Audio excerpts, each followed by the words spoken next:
Hi! So, it's been a very long work day, a very long week of me going to the office. Hence, I have my purple dress shirt on. It does have some wrinkle, but it's also very brand new.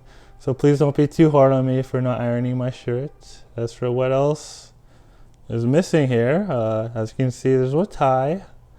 For the record, I am very much for ties. I think they look great and add flair to most outfits. And as for the reason why I'm not wearing one right now or haven't been for a long time is because I just simply can't figure out how to put one on properly.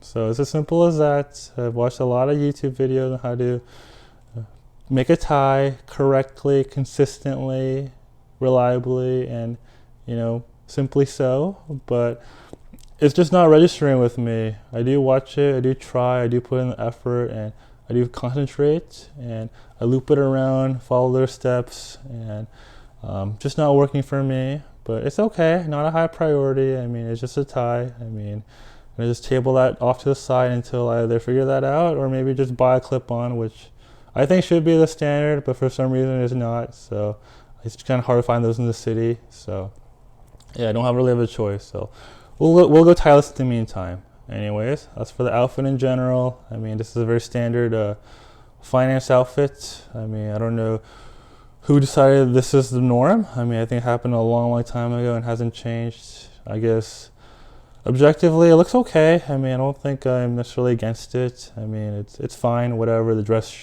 shoes, the shirts, the suit. It is very needlessly hard to put on. A lot of layers, a lot of buttoning, and up here especially, this button right here is really hard to get. But it's okay. It's not my rules. I just follow along. I mean, I think, quite frankly, no one individually gives a shit how we dress, including the clients or the prospective clients. But we all think that other people care about it, so we all fall in line and kind of just follow the rules. But just my opinion. But it's okay, just how it is. But anyways, as for the job itself, I've been going for a few weeks now.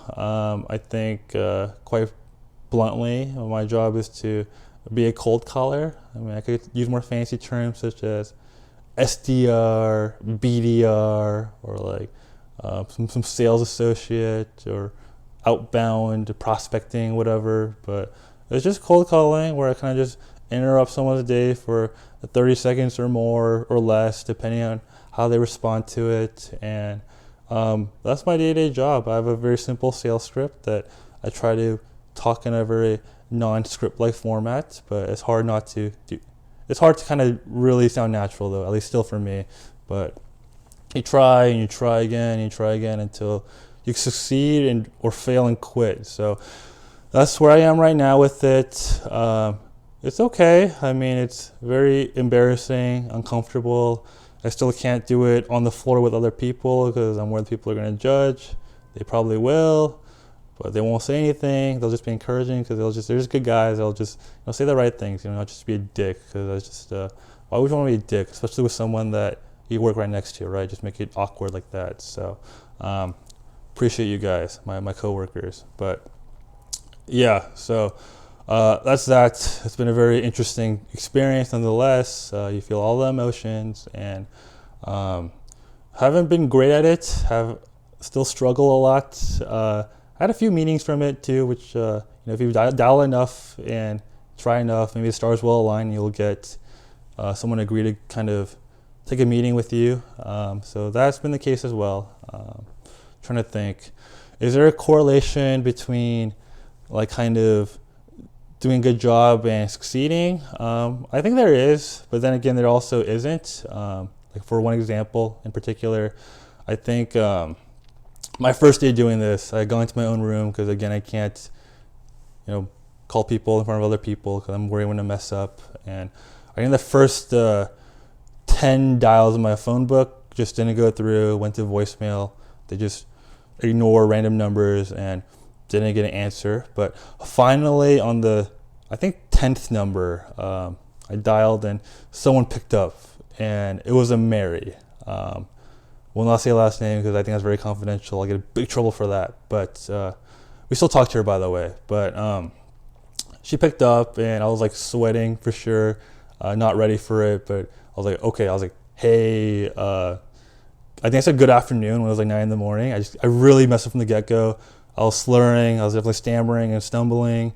And she definitely asked me a few times, like, can you say that again, please? And I was like trying to keep it together, but it came off really, really badly. But surprisingly, in that case, my very first actual call where I actually got through to the other side, she agreed to it. I was like stunned. I was like, I remember when I first my first bit, like, hey, I'm Joshua.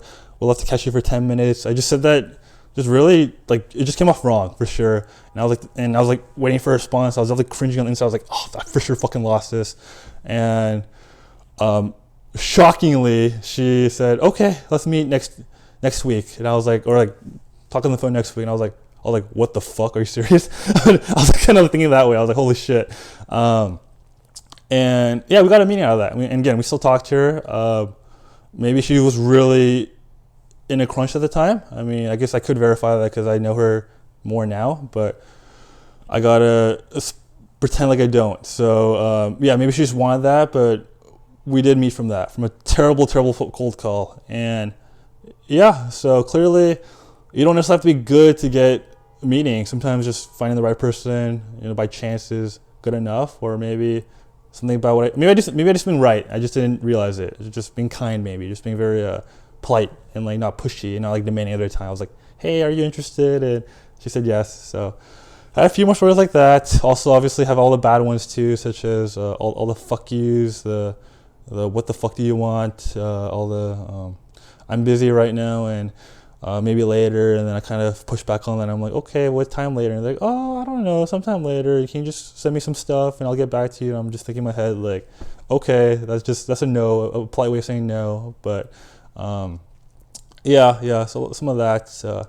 As for any mean ones, it's starting to get really mean if you were to try to be politeful, at least a little bit. As long as you're not being like condescending or very entitled. Like, it's rare to have someone say like real mean stuff to you. I mean, I've had a lot of hang-ups. Some guys that are more aggressive, more blunt. But to my surprise, I think people have been more nice in general than I imagined. Maybe part of it is because my expectations were so low. I just assumed that if I interrupted someone's day with a pitch that they weren't even asking for, very unsolicited, they would just kind of like really just hang up or tell you, why are you wasting my time? This is rude of you. But a lot of people, even if they reject you, they're actually very nice about it. Like some are, like they really are. So maybe partly low expectations, but partly I just was surprised that people are nicer than I really thought they would have been in this situation. So I'm grateful for that. Yeah, but lately now, now that I got through that part, the next phase of my career right now is kind of being able to find people myself. Before I was just given a phone book of numbers at a company, and now that I'm a big boy now, I kind of build my own like list of people. I don't want to give the secrets away too much because it's proprietary information for our team, supposedly. But apparently, there's more to stalking online than just Facebook and Instagram. You can really dive deeper and get more information from people. There are ways to do it. Like, it's surprising, but there are ways to do it. And I've been learning how to do that. So that's very useful, I guess, in a way. Like for work and even for non-work purposes, if I need to find someone for some reason, I can do it on my own. And so very excited about that, or maybe I shouldn't be, but yeah, so I'm gonna get some dinner, late dinner at 8:30 p.m. Not that late actually, but so yeah, thanks for listening. Okay, bye. That's I guess that's it right now, because I'm gonna go, and I ran out of things to say, so bye.